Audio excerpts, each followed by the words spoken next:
আসসালামু আলাইকুম। বিসিএস পরীক্ষার ভাইবা বোর্ডে অনেক সময় বিজ্ঞ সদস্য যারা থাকেন বা বোর্ড মেম্বার যারা থাকেন তারা প্রার্থীকে ঘাবড়ে দেওয়ার জন্য, প্রার্থীকে কনফিউজ করবার জন্য কিংবা প্রার্থীর সাইকোলজিক্যাল যে টেস্ট সেটি করবার জন্য এমন কিছু কমেন্ট করে বসে, যে কমেন্টের উত্তর দেওয়াটা বা সেই কমেন্টের প্রতিক্রিয়া হিসাবে একটা স্টেটমেন্ট দেওয়াটা একজন ভাইবা প্রার্থীর জন্য তাৎক্ষণিকভাবে একটু ডিফিকাল্ট হয়ে যায়। আসলে এই জাতীয় কমেন্টগুলো করে যে প্রার্থীর উপস্থিত বুদ্ধিমত্তা যাচাই করবার জন্য। যেমন ভাইবা বোর্ডে একটা প্রশ্ন করা হয়েছে, প্রশ্ন করা ঠিক না, মানে একজন ম্যাথের স্টুডেন্ট, তাকে ভাইবা বোর্ডে একটা কমেন্ট করা হয়েছে যে অনেক সময় ভালো ছাত্র তারা ম্যাথ পারে না, এর কারণটি কি? অর্থাৎ ম্যাথে অনেক ভালো কিন্তু ম্যাথ পারে না, বা ম্যাথে পড়াশোনা করেছে কিন্তু তার ব্রিলিয়ান্ট রেজাল্ট, অথচ সে ভালো ম্যাথ পারে না, এর কারণটা কি?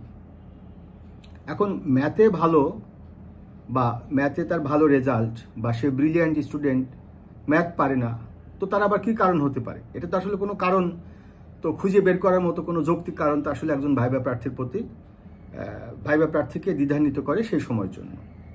তাহলে কারেক্ট আনসারটা কি হবে? আপনি হয়তো কোনো আনসার খুঁজে পাচ্ছেন না, তাই তো? একটু খেয়াল করে দেখেন যে ম্যাথ এমন একটা সাবজেক্ট, আপনি যতই ম্যাথে আপনার একাডেমিক রেজাল্ট খুবই ব্রিলিয়ান্ট রেজাল্ট, যে সময় আপনি একাডেমিক পড়াশোনার মধ্যে ছিলেন সেই সময় আপনার একাডেমিক রেজাল্ট ব্রিলিয়ান্ট রেজাল্ট ছিল, বাট দীর্ঘদিন যাবৎ আপনি ম্যাথের প্র্যাকটিস থেকে দূরে আছেন, ম্যাথের চর্চা থেকে দূরে আছেন। তাহলে আপনার যখন আপনি ম্যাথের চর্চা করতেন, পড়াশোনার মধ্যে থাকতেন, তখন কিন্তু আপনি যে কোনো একটা ম্যাথ খুব সহজে কিন্তু তার সলিউশন করতে পারতেন। কিন্তু দীর্ঘদিন যাবৎ আপনার স্টাডির গ্যাপের কারণে কিংবা চর্চার গ্যাপের কারণে আপনি কিন্তু আগের মতো দ্রুততম সময়ের মধ্যে একটা ম্যাথের একটা সমস্যার সমাধান কিন্তু করতে পারবেন না। তাহলে এই কারণটা কি? সেটা হচ্ছে চর্চা না থাকার কারণে। অর্থাৎ এই জাতীয় প্রশ্নের উত্তর দেবার ক্ষেত্রে আপনাকে একটু বুদ্ধিমত্তার সাথে হ্যান্ডেল করতে হবে। কোনোভাবে ভাইবা বোর্ডের সাথে কিন্তু আপনি দ্বিমত করতে পারবেন না, ভাইবা বোর্ডের সাথে আপনি কোনো প্রকার তর্কে যেতে পারবেন না। স্যার আপনার সাথে আমি এই ব্যাপারে একমত না, বা আপনার এই বক্তব্যকে স্যার আমি দ্বিমত পোষণ করছি বক্তব্যের সাথে, তাহলে বেয়াদবে সামিল হয়ে যাবে। সোজা সাপটা বিনয়ের সাথে সেক্ষেত্রে উত্তর দিবেন যে স্যার ভালো ছাত্র কিন্তু ম্যাথ না পারার কারণ হচ্ছে চর্চার অভাব। তাহলে এক কথায় উত্তর কি হবে যদি প্রশ্নটি করা হয় বা কমেন্ট যদি করা হয় যে ভালো ছাত্ররাও তো ম্যাথ পারে না, কারণটা কি?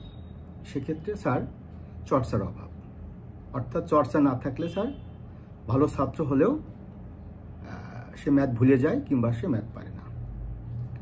আপনারা যারা 45th BCS এর ভাইবা প্রার্থী, 46th BCS এর ভাইবা প্রার্থী আগামীতে হবেন, তাদেরকে একটা মেসেজই দিব, বাজারে আপনি একটা গাইড বই কিনতে পারেন, কিনে সেই বইয়ের নলেজটুকু আপনার হতে কাজে লাগবে, কিন্তু বইয়ের যে ভাষা, সে ভাষায় কিন্তু আপনাকে ভাইবা বোর্ডে প্রশ্ন করবে না, এবং সেটার উত্তর দিলেও কিন্তু আপনার ভাইবা ভালো হবে না।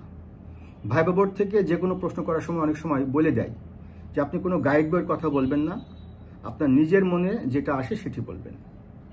এখনকার ভাইবা বোর্ডের যে প্রশ্ন, সে প্রশ্নের উত্তর দেওয়ার ক্ষেত্রে আপনাকে দেশে এবং বিদেশে কি হচ্ছে, টেলিভিশনের নিউজগুলো আপনি জানবেন, সরকার কি পদক্ষেপগুলো নিচ্ছে সে বিষয়গুলো সম্পর্কে অবগত হবেন, আর প্রচুর পরিমাণে প্র্যাকটিস করবেন, শুধু গাইড বই নির্ভর হবেন না। এখন কিন্তু আগের মতো আর গতানুগতিক প্রশ্ন করছে না। তো এই যে ভালো ছাত্র ম্যাথ পারে না, এই জাতীয় প্রশ্ন যদি আপনাকে করে, তাহলে আপনি কোন গাইড বই থেকে এটার উত্তর খুঁজে পাবেন? এটা তো একটা তৎক্ষণাৎ বুদ্ধিমত্তার পরিচায়ক, এই উত্তরটি যিনি দিবেন। তো এভাবে আমার ভাইবা ক্লাসে আমি প্রচুর প্র্যাকটিস করাই। আমার ভাইবা সাকসেস কেন বেশি? কারণ আমি প্রতিটা স্টুডেন্টকে মোরলেস তাদেরকে এই জাতীয় কনফিউজিং কোশ্চেনগুলো, যে কোশ্চেনগুলো একজন প্রার্থীকে দ্বিধান্বিত করে দেয় ভাইবা বোর্ডে, সেগুলোর উত্তর আপনি কিভাবে দিবেন সেগুলো কিন্তু আমার ক্লাসে প্র্যাকটিস করাই। আর আপনারা যারা ভাইবা প্রার্থী তাদেরকেও বলছি, আপনারা এই জাতীয় প্রশ্নগুলো যেগুলো ভাইবা বোর্ডে একজন প্রার্থীকে দ্বিধান্বিত করে ফেলে, আপনারা কাল্পনিকভাবে প্রশ্ন তৈরি করেন যে আমাকে কি কি প্রশ্ন করতে পারে। তুমি কি মনে করো যে তুমি ম্যাথ স্ট্রং? এখন আপনি কি বলবেন? জি স্যার আমি মনে করি। না, এটা বলবেন না। জি স্যার আমি বিশ্বাস করি, আমি ম্যাথে স্ট্রং। মনে করাটা কিন্তু এক ধরনের অ্যারোগেন্স শো করে।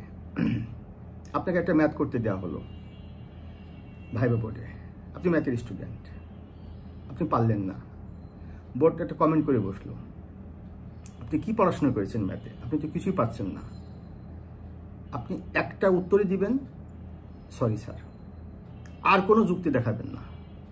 স্যার আমি ম্যাথে অনেক ভালো, এই মুহূর্তে স্যার ভুলে গেছি। এসব উত্তর বোর্ড নিবে না, এসব উত্তর বোর্ড নিবে না। বোর্ডের সাথে তৎক্ষণাৎ সরি বলতে হবে, কোনো যুক্তি দেখাবেন না।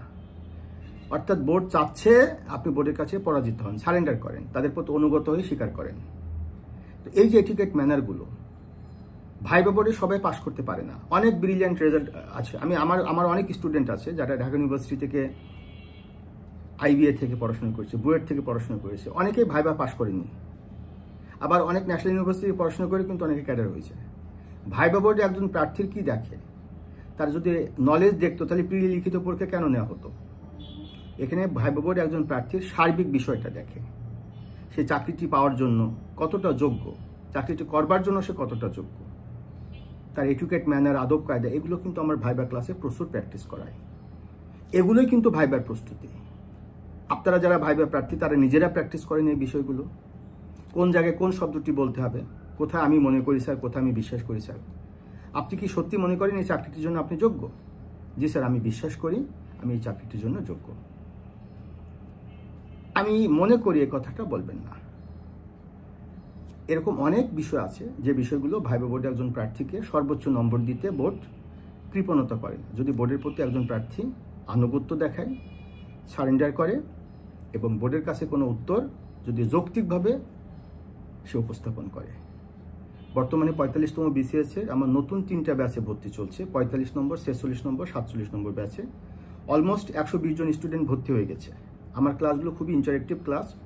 অলমোস্ট প্রতিটা ক্লাসে এরকমভাবে মক টেস্ট বা ওরাল টেস্টের ব্যবস্থা থাকে।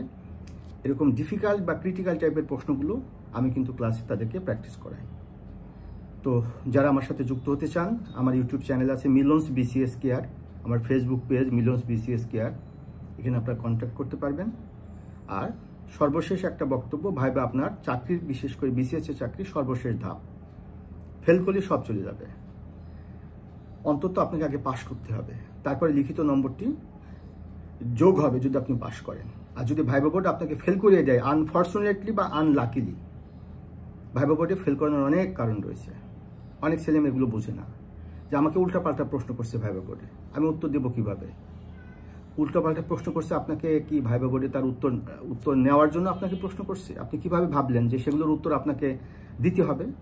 বরঞ্চ উল্টাপাল্টা প্রশ্নটি আপনি কিভাবে প্রতিক্রিয়া দেখান সেটি কারণে আপনাকে উল্টাপাল্টা প্রশ্ন করছে। এগুলো আপনাকে মাথায় রাখতে হবে। সবার জন্য শুভকামনা। আসসালামু আলাইকুম।